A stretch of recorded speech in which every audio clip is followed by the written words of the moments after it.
के चरणों में दंडवत प्रणाम।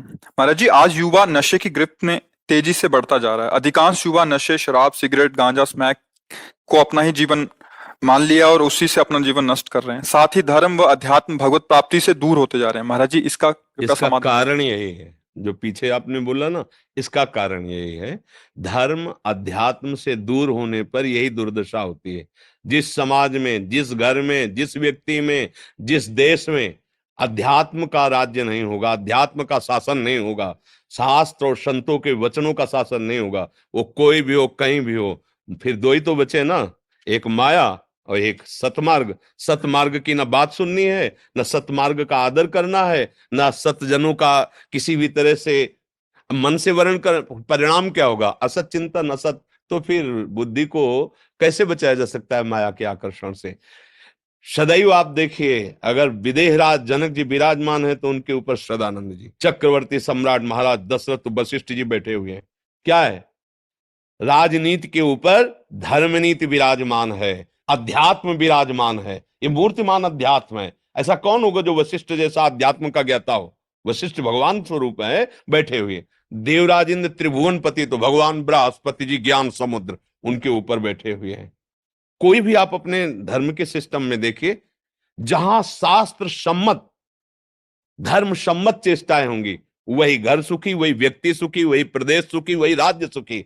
आज हमारी नवा जो नई नवा जवानजन है, वो ना तो शास्त्र पढ़ना है, ना शास्त्र सुनना है। और बच्चे बच्चे जो संत जन कृपालु हैं, उनके लिए ऐसे सीरियल, ऐसे नौटंकी नाटक बनाए जाते हैं कि संत को देखते ही लगता है ये भिखारी हैं, ये फ्रॉड हैं, ये केवल मतलब पैसा लूटने वाले या व्यभिचार करने वाले या जो भी जैसा। अब ऐसे सीरियल बना के दिए जाते हैं तो नवीन पीढ़ी देख रही है संत में अश्रद्धा का भाव। शास्त्र का उनको किसी भी तरह से तनिक भी ना रुचि है, ना वो सुनना चाहते हैं, क्योंकि स्वेच्छाचारी मन उनको ऐसे करने के लिए निषेध कर रहा है। अब बचा क्या? यही बचा, कुकर्माचरण करो और मनमानी व्यसन करो और गुरुजनों का अपमान करो, बड़े बूढ़ों का अपमान करो, स्वच्छंद विचरो। वो समझते हैं स्वतंत्रता, जबकि वो काम क्रोध आदि की गुलामी स्वीकार किए हुए हैं। अगर कोई सुधर सकता है तो मति कीरति गति भूति भलाई, जब जे जतन जहां जे पाई, सो जानो सत्संग प्रभाव, लोकों वेद न आन उपाय। खुला कह दिया गोस्वामी जी ने, ना लोक में न वेद में कोई और उपाय नहीं है। अगर संत समागम नहीं होगा, शास्त्र स्वाध्याय नहीं होगा, संत और गुरुजनों की वाणी के अनुसार नहीं चलोगे, तो त्रिभुवन में भी कहीं कोई तुम्हें शांति प्रदान करने वाला, मत कीरति गति, ये कुछ प्राप्त नहीं होगा। ये भ्रष्टाचार बढ़ता चला जाएगा। आजकल जो हमारे नवा नौ जवानों के अंदर ये जो वासना का बहुत बढ़ा हुआ भूत देखा जाता है, उसका कारण ये है। ना कोई दिनचर्या है, ना कोई सतमार्ग है। देखो, प्रातः काल उठ के रघुनाथा मात पिता गुरु नाम माथा और जप हो रहा है, थोड़ी देर संध्या वंदन आदि। अब 10 बजे तक सो के उठे, मनमानी आचरण। अच्छा, पहले कभी माता बहनों की तरफ देखने में भी सकुच वाली वृत्तियां थी। अब तो चल रहा है कि कितने तुम्हारे बॉयफ्रेंड हैं और कितने तुम्हारे गर्लफ्रेंड हैं। ये हमारे भाई ना तो समझ में अभी तक आई है और ना हमें कहीं ऐसा शास्त्र में मिला है। ये जो कलयुग ने नई चाल चलाई, तो नौयुवक जन, नवीन पीढ़ी बर्बाद करने के लिए कलयुग ने बहुत अच्छा वो एक मोबाइल चला दिया है कि जिनको मतलब घर बैठे कुसंग प्राप्त हो। अब बैठे बैठे आप देश विदेश की सब बातें देख सकते हैं।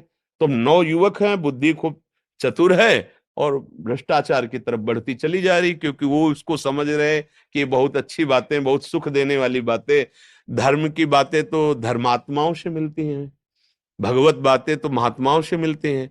और महात्माओं को जब सीरियल में दिखाई दिया जा रहा है कि फ्रॉड है सब, तो अब कौन श्रद्धा करेगा? मतलब काम करना नहीं आता इन लोगों को, भेष बना करके पैसे के लिए, भोगों के लिए ये बाबा जी बन गए। ऐसी धारणाएं नवीन पीढ़ी के दिमाग में बैठा दी गई है और ये नहीं जानते हैं कि समस्त जीवों का परम मंगल एक से हो सकता है, केवल एक से, एक महात्मा के संकल्प से हो सकता है। पर ऐसा उनके अंदर, उनको लगता है कि ये क्या ना समाज की सेवा करते हैं। अरे एकांत में बैठा जो रो रो के वो कृष्ण कृष्ण बोल रहा, उसी से तुम जीवित हो, उसी से तुम सुरक्षित हो। नहीं तो समाज जैसे पापाचरण हो रहे ना, ये आप समझ लो, ये जो थोड़ा भी कुछ मंगल अगर जगत में दिखाई दे रहा है तो उन्हीं महात्माओं के जो एकांत में बैठे हुए रोकर कृष्ण कृष्ण जप रहे हैं। भले वो समाज में प्रवचन नहीं करते, भले वो किसी टीवी में नहीं आते, भले वो किसी मोबाइल में आज तक नहीं आए, लेकिन उन्हीं की चरण रज, उन्हीं के आंसुओं से हमारा मंगल हो रहा है, दूसरों से मंगल नहीं हो रहा है। तो हमें जब तक संतों की बात पर विश्वास नहीं होगा, शास्त्रों के अनुसार हम नहीं चलेंगे, अध्यात्म को हम नहीं समझेंगे, तो सुधार हो ही नहीं सकता, क्योंकि इसी से होता है लोकं वेद नान हो पाओ।